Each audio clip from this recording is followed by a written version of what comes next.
नमस्कार आमी शुभ्रकांती चैटार्जी आमार यूट्यूब चैनल सेलेस्टियल इनबक्से प्रथमेई आपनादेर सकलके स्वागत जानाच्छि। बर्तमान ग्रहगत अवस्थानेर भित्तिते आमादेर राशिचक्रेर षष्ठ राशि अर्थात कन्या राशिर जातक जातिकादेर এই नवेम्बर मास केमन जेते पारे आजके आमी सेई विषये किछु कथा बोलबो।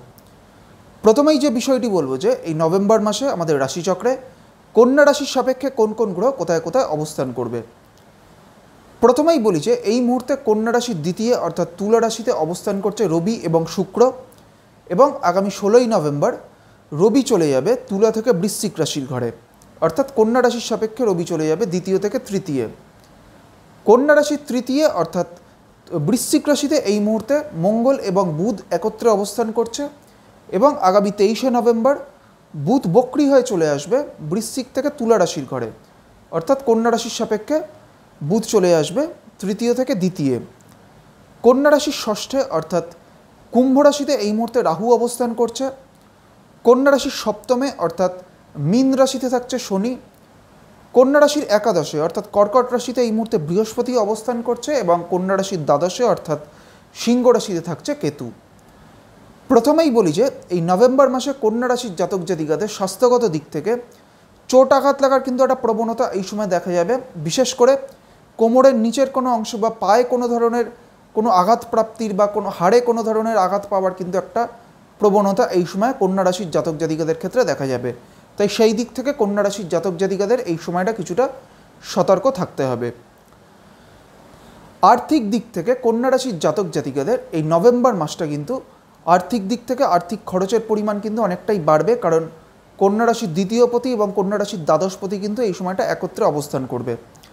সেই কারণে কন্যা রাশির জাতক জাতিকাদের ক্ষেত্রে বেশ কিছু ক্ষেত্রে আর্থিক খরচের পরিমাণ কিছুটা বাড়বে এবং কন্যা রাশির জাতক জাতিকাদের কর্মজীবনের দিক থেকে আগামী 23 নভেম্বরের পরবর্তী সময়টা থেকে যখন কন্যা রাশির দশমপতি কন্যা রাশির দ্বিতীয় চলে আসবে সেই 23 নভেম্বরের পরবর্তী সময়টা থেকে কিন্তু কন্যা রাশির জাতক জাতিকাদের প্রফেশনাল লাইফের দিক থেকে বা ক্যারিয়ারের দিক থেকে কিন্তু একটা ভালো সময় আসবে।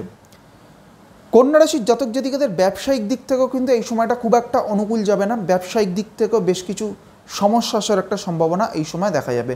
विशेष করে कन्या राशिर जातक जातिकारा যারা কোনো ধরনের পার্টনারশিপ কোনো ব্যবসার সাথে যুক্ত হয়ে রয়েছেন তাদের ক্ষেত্রে তাদের ব্যবসায়িক দিক থেকে কিন্তু কিছু সমস্যা আসার একটা সম্ভাবনা এই সময় দেখা যাবে। কন্যা রাশির জাতক জাতিকাদের পারিবারিক দিক থেকে বা গৃহের ক্ষেত্রে এই নভেম্বর মাসটা একটা সামগ্রিকভাবে ভালো সময়।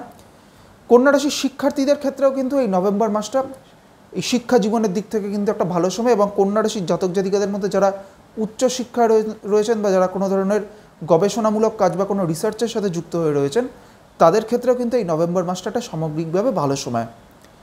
এইবার আমি আসছি কন্যা রাশির যে নক্ষত্রগুলি রয়েছে অর্থাৎ উত্তর ফাল্গুনী, হস্তা এবং চিত্রা এই তিনটি নক্ষত্রের জাতক জাতিকাদের এই নভেম্বর মাস কেমন যেতে পারে। প্রথমেই আমি আসছি উত্তর ফাল্গুনী নক্ষত্রের ক্ষেত্রে। उत्तर फाल्गुनी হচ্ছে রবির নক্ষত্র এবং উত্তর ফাল্গুনী আমাদের রাশিচক্রের 12 নম্বর নক্ষত্র। এই উত্তর ফাল্গুনী নক্ষত্রের শেষ তিনটি চরণ রয়েছে কন্যা রাশির ঘরে।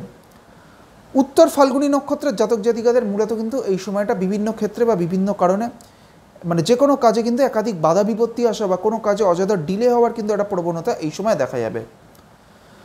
উত্তর ফাল্গুনীর পর হচ্ছে হস্তা নক্ষত্র। হস্তা হচ্ছে চন্দ্রের নক্ষত্র এবং হস্তা আমাদের রাশিচক্রের 13 নম্বর নক্ষত্র। এই মুহূর্তে নবতারা চক্রে হস্তা নক্ষত্রের সাপেক্ষে বৃহস্পতি কিন্তু অবস্থান করছে খেম নক্ষত্রে। তাই হস্তা নক্ষত্রের জাতক জাতিকাদের জীবনে কোনো সমস্যা এলেও কিন্তু তারা খুব তাড়াতাড়ি সেই সমস্যা থেকে বেরিয়ে আসতে পারবেন এবং হস্তা নক্ষত্রের জাতক জাতিকাদের ক্ষেত্রে কিন্তু সামগ্রিকভাবে আর্থিক দিক থেকে বা ক্যারিয়ারের দিক থেকে এই সময়টা একটা মোটের ওপর কিন্তু ভালো সময়। হস্তার পর হচ্ছে চিত্রা নক্ষত্র। চিত্রা হচ্ছে মঙ্গলের নক্ষত্র এবং চিত্রা আমাদের রাশিচক্রের 14 নম্বর নক্ষত্র। এই চিত্রা নক্ষত্রের প্রথম দুটি চরণ রয়েছে কন্যা রাশিতে এবং পরবর্তী বা শেষ দুটি চরণ রয়েছে তুলা রাশির ঘরে। চিত্রা নক্ষত্রের জাতক জাতিকাদের মূলত কিন্তু স্বাস্থ্যগত দিক থেকে এই সময়টা বিভিন্ন সমস্যা আসতে পারে, চোট আঘাত লাগার কিন্তু একটা প্রবণতা এই সময় দেখা যেতে পারে। তাই চিত্রা নক্ষত্রের জাতক জাতিকাদের স্বাস্থ্যগত দিক থেকে এই নভেম্বর মাসটা কিন্তু যথেষ্ট পরিমাণে সচেতন থাকতে হবে। আজকে আমি আমাদের রাশিচক্রের ষষ্ঠ রাশি অর্থাৎ কন্যা রাশির জাতক জাতিকাদের এই নভেম্বর মাস কেমন যেতে পারে সেই বিষয়ে আলোচনা করলাম এবং এর পাশাপাশি কন্যা রাশির যে নক্ষত্রগুলি রয়েছে অর্থাৎ উত্তর ফাল্গুনী, হস্তা এবং চিত্রা এই তিনটি নক্ষত্রের জাতক জাতিকাদেরও এই নভেম্বর মাস কেমন যেতে পারে সেই বিষয়ে আপনাদের একটা সংক্ষিপ্ত ধারণা দেওয়ার চেষ্টা করলাম। পরবর্তী ভিডিওগুলির মাধ্যমে আমাদের পরবর্তী যে রাশিগুলি রয়েছে সেই রাশিগুলির জাতক জাতিকাদের এই নভেম্বর মাস কেমন যেতে পারে সেই বিষয়ে আলোচনা করব। সবশেষে এটাই বলবো, আপনারা সকলে খুব ভালো থাকুন এবং সুস্থ থাকুন, এটাই প্রার্থনা করি। নমস্কার।